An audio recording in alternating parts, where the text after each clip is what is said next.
Og velkommen til programmet Populærmadlavning af Tip. Hvad skal vi lave i dag? Det er hummersuppen.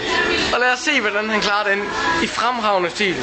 Så har man gryden med hummersuppen, og så stiller man den over, og så varmer man den, og så er hummersuppen færdig. Jeg har brugt 3,5 år af mit liv på at lære. Jamen, så burde du egentlig være uddannet, næsten. Det er jo kun på at lave hummersuppe, jeg har lært. Og det her, det er så en af de aktive tjenere, vi har. Sabrina Tjørnelund eller sådan noget.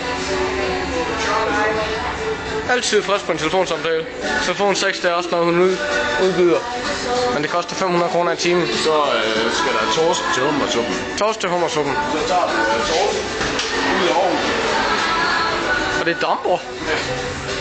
Hvorfor sker det egentlig? Fordi det er varmt.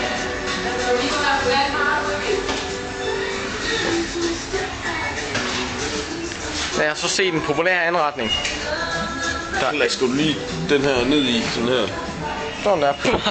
Bare ned med den. Sådan der. Så tager du denne her. Den her. Hvad er det? Det er sgu ikke. Det er sgu jomfruhummer, det der. Nå ja, ja. Er det ikke persille? Det er persille og torsk. Ja. Så er der hummersuppen, så det er varmt. Og klasker ned ovenpå. Skal. For kun en. Nej, for Giv mig halvanden. Og lige lidt mere. Ja, bare giv dem masser. Sådan der. Så får sådan der på det. Sådan der.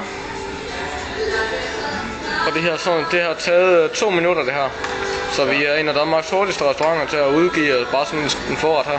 Ja, med torsk, persille og hummus. Skal der ikke også en grøn dusk på? Jo. Fordi det skulle sætte sig sammen en grøn dusk overfra. Hvad er det, du har der?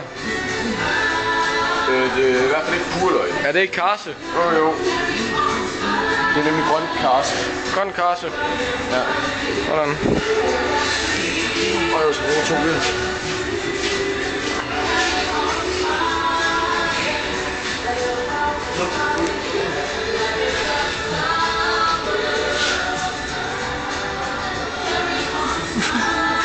Og det her, det består så af persille og purløg og torsk og hummersuppe. Ja. Værsgo, bord til dig, Sabrina. 3. Og mig skal sige det. Nå ja.